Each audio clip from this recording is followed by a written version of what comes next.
All right, it's time to go over our second semifinal game. We're heading to the Peach Bowl now in Atlanta, Georgia, where the Indiana Hoosiers are laying 3 points, taking on the Oregon Ducks, a rematch from earlier this season in one of the highest or most anticipated Big Ten games of this season, besides the Indiana Ohio State Big Ten Championship, where the Indiana Hoosiers won 30-20. And in my opinion, Indiana ran all over Oregon. They destroyed them offensively, defensively, on the line of scrimmage, in the trenches. But that was early in the season. Let's get into how this game's going to play out tonight, right? So right now we've got Indiana laying 3 points against the Oregon Ducks. Totals at 49. So earlier in the year, Oregon was laying 6.5, in some places 7.5 at home. Again, Indiana won outright. So this line opened up, Indiana laying 4 points. Basically, I don't think that lasts very long, but all week it was Indiana laying 3.5 until just recently this afternoon. I want to say within the past 2 hours, this is now down to Indiana minus 3 points. Circa, I believe, was the first book to go to 3, and everyone else followed suit. I looked here on Bet Online, and they're also at minus 3 for the Hoosiers with a little bit of juice. I believe $1.15. So, what do we think about this game? I think this is a very interesting game. Last night we were all over the Miami Hurricanes. Miami was tough. They were bigger. They were stronger. They dominated time of possession. I think it was a slight miracle that Ole Miss was even in that game, but it was still a close one, and that's why they play the game and settle it on the field and not on the computers or on paper. So let's talk about this game. And one of the most I want to say the most anticipated matchup here is going to be the quarterback battle. We've got Heisman Trophy winner Fernando Mendoza taking on Dante Moore, who these are basically projected the number one, number two quarterbacks in this year's draft. Take them in any order right now. I think I would have Fernando Mendoza over Dante Moore. He's got more tape. I love the way Mendoza played when he played at Cal. Didn't have a lot of athletes, but now he's getting to showcase his skills and talent with more talent around him. Dante Moore last year at UCLA wasn't, in my opinion, didn't look great. So him being a top quarterback is kind of a new thing to me because I really didn't have him rated that high, and I still do not have him rated that high. But this isn't a draft video. Let's get into the quarterback battle. So earlier this year, and even this college football season, Fernando Mendoza's accuracy has been off the charts, which makes him one of the best quarterbacks this season and the top prospect heading into the draft this summer is because of his accuracy. He could throw the ball deep, and that's how they were able to defeat Ohio State, was getting their receivers behind the safeties and burning them over the top. Will they be able to do that again against Oregon? Their number one wide receiver, let me bring it up here because he had a heck of a game. Let me get the exact stat here, but wide receiver Elijah Surratt had 8 receptions for 121 yards, averaged 15 yards of reception and a touchdown. And his longest reception, 29 yards. That's what we're talking about with Fernando Mendoza getting the ball deep with his accuracy and defeating these defensive backs. So Oregon, on the other hand, Dante Moore struggled against the Hoosiers. He was 21 of 34, 186 yards, averaged 5.5 yards a pass with 1 touchdown and 2 interceptions. That's not going to cut it. That's not going to cut it in the college football playoff. And if y'all are like me and watch that Oregon Texas Tech game, Texas Tech defense, to me, looked like a national championship defense. I love the way that Tech played and using their pass rush and defensive line, something that Indiana's going to try and do again today. And like I mentioned earlier, when these two teams met the first time, Indiana was getting the push up front. They have older, bigger players at the line of scrimmage, offensively and defensively. This is something that was huge for the Miami Hurricanes last night. They just bullied Ole Miss in the trenches. Carson Beck had all the time in the world to throw. He, on the other hand, didn't make the most accurate throws, which is why Miami didn't win by more points. But still, all in all, Miami offensive line, defensive line dominated. That's what Indiana needs tonight. Will Oregon be able to stand up and fight in the trenches? They did in round one. How are they going to do in round two? Which, in my opinion, is the key to this game. Not so much the quarterbacks, but the battle in the trenches at the line of scrimmage. The way Indiana ran the football against Oregon, they also had a great night. Running back Roman Himby, 19 carries, 70 yards, 2 touchdowns. He only averaged 3.7 yards a carry, which isn't great, but it'll still get the job done. So are they going to be able to replicate that? The Indiana run game ran wild against Alabama. Again, another SEC defense that got dominated at the line of scrimmage, something we haven't said in since the 80s, since the 90s. It's been a while. Oregon struggled to run the football. Davidson, Whittington, both of them less than 60 yards rushing, although they were averaging over 5 yards a carry. So it begs to ask the question, why didn't Oregon try to run the football more? You know, that's I don't understand that. And maybe tonight they try to run the football. I think if they can get the ground game rolling, this could open it up for Dante Moore. Rumor on the street is the Oregon running back. I don't want to guess which one. I think it's Davison. They're both true freshmen. One of them broke a collarbone last week against Texas Tech, and they're saying he's not going to play tonight. I haven't seen that confirmed, or I have not. I haven't seen an update on that. But that's just what I remember reading a day or two ago. So that brings us to the defense. Oregon's defense shut down Texas Tech, but Texas Tech was not very good offensively. They didn't have the skill players. They definitely didn't have the quarterback that Indiana has, and that are bringing tonight. What's Oregon going to do? They did have a pretty good. Their defensive backs and tackling was good coming up at the line of scrimmage. So I think Oregon's going to have a lot of success defending the run. It's the pass. They're going to have to stop Fernando Mendoza and the deep plays, which killed them in the first matchup. So will Oregon's defense be able to stop Mendoza and Surratt in the deep game? We're going to have to wait and see. Same thing with Indiana's defense. Again, I think that their play at the line of scrimmage has been superb.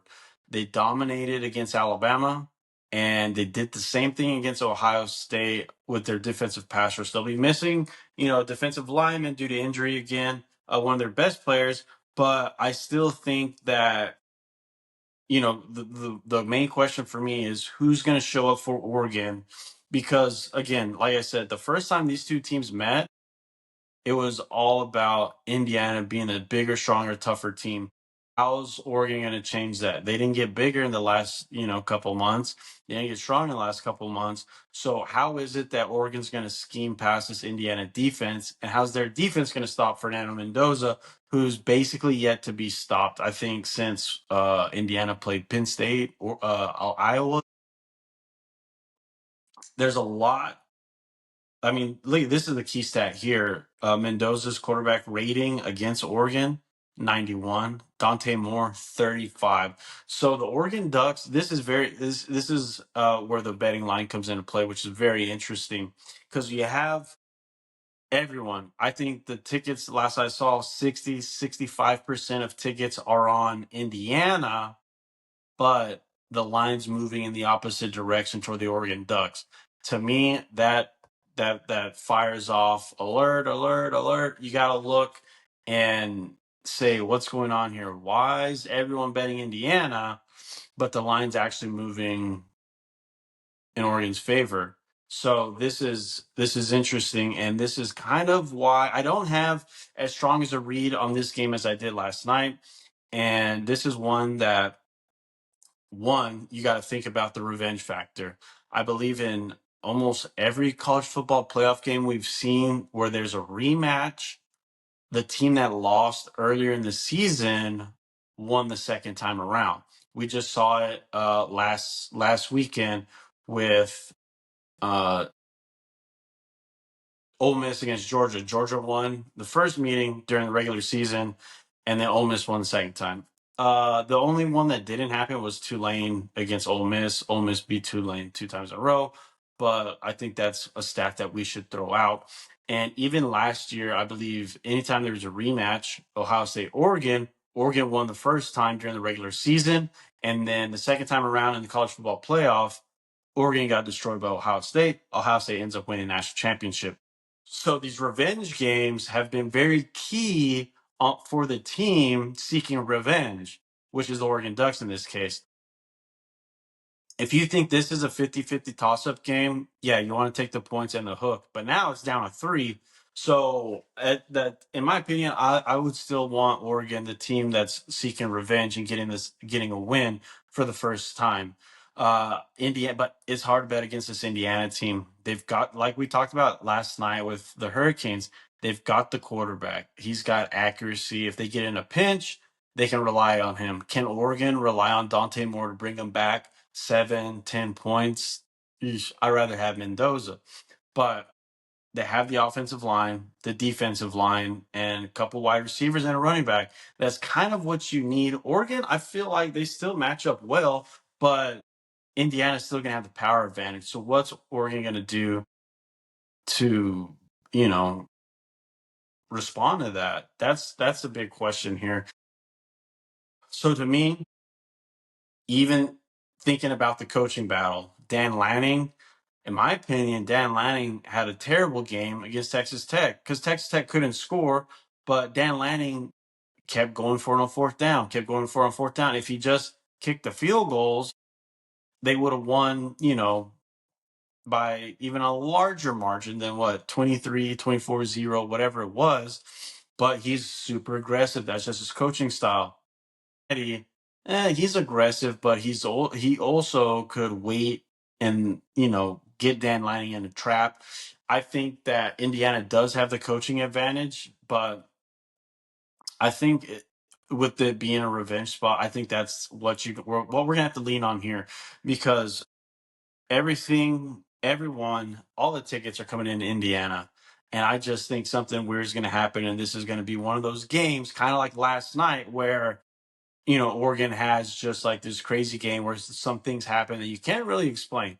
And that basically happened with Ole Miss. Ole Miss had no business being in that game against Miami, but they kept it close. How?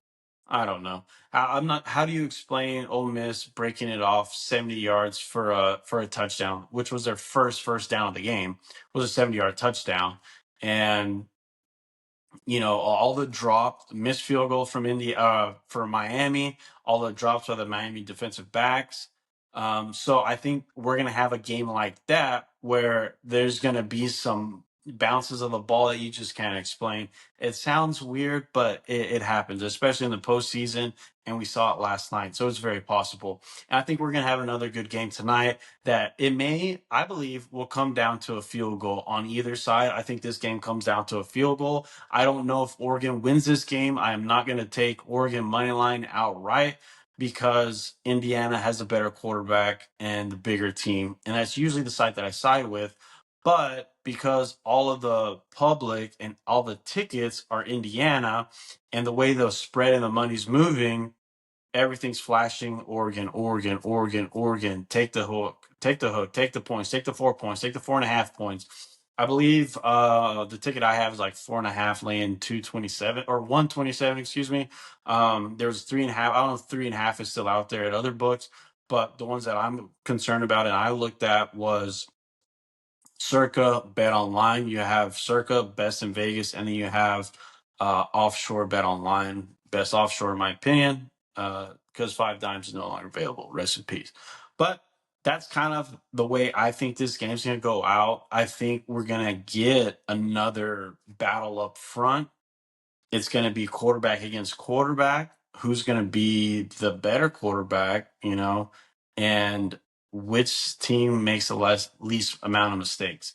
Dante Moore made the most mistakes in the first meeting. He made a lot of mistakes against Texas Tech. Is Oregon going to get another 4 turnovers on defense? I don't see it happening, but I see this as a weird game. This can be played indoors in Atlanta, excuse me, at Mercedes-Benz Stadium. So It's fast. I don't want to touch the total. I think with them playing in the dome, this could easily go over the total. I don't want anything to do with it. I just feel like getting the hook, everything's flashing for me. Hook, 4, 3.5, whatever you can do, get it with Oregon. I don't know if they'll win this game outright, but I do think the game's going to land 3, and it's going to come down to a field goal. I just don't know who's going to win. Normally, I say take the quarterback, take the better offensive line, take the better defensive line. That would be Indiana. Indiana's fooled me all year, proved me wrong all season, except for against Indiana. Well, I don't know. This just feels like one of those games that's gonna come down to a field goal. Kind of last night, a little back and forth, but I think it's gonna be lower scoring. This is just for me. This is a hard one to tell. So for me, I've got 4.5. So I would take anything with the hook with Oregon. I just feel like this is a game where Oregon does show up in a revenge spot. Pressures on both teams, both quarterbacks, both coaches. Two inexperienced teams. Oregon got beat in the second round last year. Indiana got beat in the first round last year. Indiana's got one game under their belt. Oregon also no, Oregon has 2 games under the belt. They played James Madison and then Texas Tech. So a little tune-up game with James Madison. So, you can be fresh legs versus tired. But I still think Oregon will be fine, and we're going to get a game that comes down to a field goal. Let me know what y'all think. Again, thank you for listening. Hopefully, we get another win on the board. I've got Oregon 4.5, 3.5. Let's see what happens tonight. Thanks for watching.